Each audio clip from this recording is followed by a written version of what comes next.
أعوذ بالله من الشيطان الرجيم. بسم الله الرحمن الرحيم. In this video, in this very important video, I'll be describing what are the required documents for the application.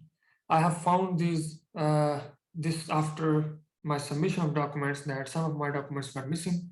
So this is a brief and important video in which I'll be explaining all the documents required after thorough investigation. So yeah, once you will pay your fee on the application on you apply. This you should do before you send your documents. Here is why. Because I got the email here, you can see, yeah, we have received your documents. First of all, please complete all your process for your admission. That is, you missed payment for your admission and you missed several documents. So yeah, first step is to actually pay the application fee. I have made a video how you can pay it using your debit card. But be aware that once you pay, you will not be able to make any changes to your application. So yeah, keep all these things in mind and do the things uh, you know in the right way. So in my previous video, I described some documents, and I sent all those documents. And after sending those documents, I was missing these documents from them. So it was like copy of passport or ID of your parents, self-introduction and study plan. After you complete the payment, you need to print. I have made a video. In the payment video, I show you how you can download this document. And the original recommendation letter and a pledge of thesis from the professor in Korea. The thing is, the professor sent me these documents from there, but he didn't send me the original ones. So it's no big deal because I have asked the professor to submit these documents. He is submitting my documents. Another document which I was missing was proof of financial ability. This is the bank statements, and this is where things come together, and we know that we get to know that in why we need to give a name for guarantor, financial guarantor. So yeah, here we will be submitting our own bank statements. But if you don't have your own bank statements and you are about to get scholarship, you have given interview to the professor, then you can ask him to take care of it, because the bank statements that they want is about $20,000, which is about 33 lakh rupees. This is a lot of money, so be aware of that.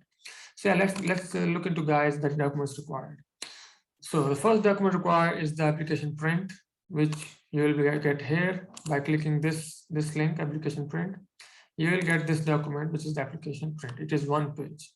Second document which required is self-introduction and study plan, which you'll also get by clicking on it after payment. And that looks something like this: self-introduction and study plan. These are 2 pages. The next document that you need is checklist. The checklist is here. You can click on that and download it. And underneath you'll find this, here. Yeah, here. Applicants or sponsor parents verification of deposit indicating more than $20,000 in funds. So this is in relation to the bank statement and the guarantor name. So $20,000. But consult your professor; he will guide you how to do in this regard. After checklist, we have to submit the letter of recommendation from our previous university, and this is attachment 7. You can find it here in the guidelines. The next is the release of information form, which is also in the guidelines. It is attachment 12. After that, you need letter of recommendation from the professor in Korea. It is attachment 8 in the guidelines. The next one is the pledge of thesis, which you need to sign, and it is also attachment 11. The next document is the transition to completion form. It is attachment 6, which you'll also be able to find in the guidelines. And you have to sign these documents. The next one is the English proficiency certificate. So yeah, let's come to some queries which people have and what to do about it. For example, one query which may arise is someone who is having only single name. What will he do in that scenario? I have that single name, and I was able to put it in the first name. My name is Abdullah, so I put it like that. In the first name I put Abdul, and in the last name I put La, and it is confirmed by professor and also in the admission office from professor, by professor actually, that it is the right way and it's fine. The next is the English language proficiency requirement. Since we are from Pakistan, we don't need to give actually the IELTS exam. If you have IELTS exam, that is fantastic, but if you don't, you can actually submit this English language proficiency certificate.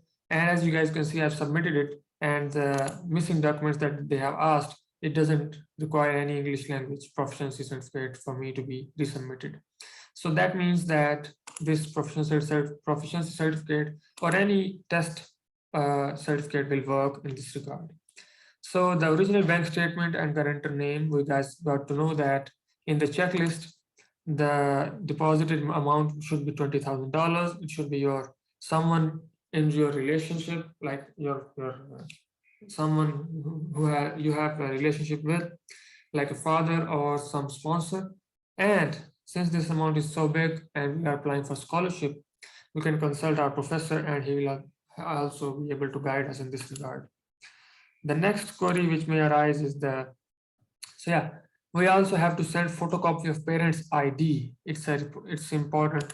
Here in the required docs, we can see that, documents verifying applicants and applicants' parent citizenship. So I just sent my copy of passport, but you also send your parents and family registration certificate. I sent that, but it didn't work. I don't know why. They have asked me to submit a copy of passport or ID of your parents. So you guys also have to submit that.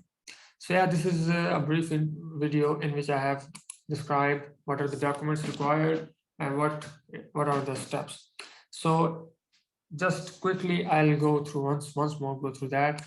First, you will actually make your payment. It is required before you send your documents, but be aware that once you make a payment, you will not be able to make any changes to your application. After that, you will be given all these documents: application print, self-study and study plan, self-introduction and study plan print, you need that.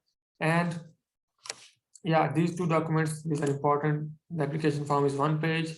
Here you can see the currency is written. It means the payment has been made. And the second is the self-introduction study plan. Here you can also see the information is given in the bottom. So these two documents are required. You will only get them once you make the payment.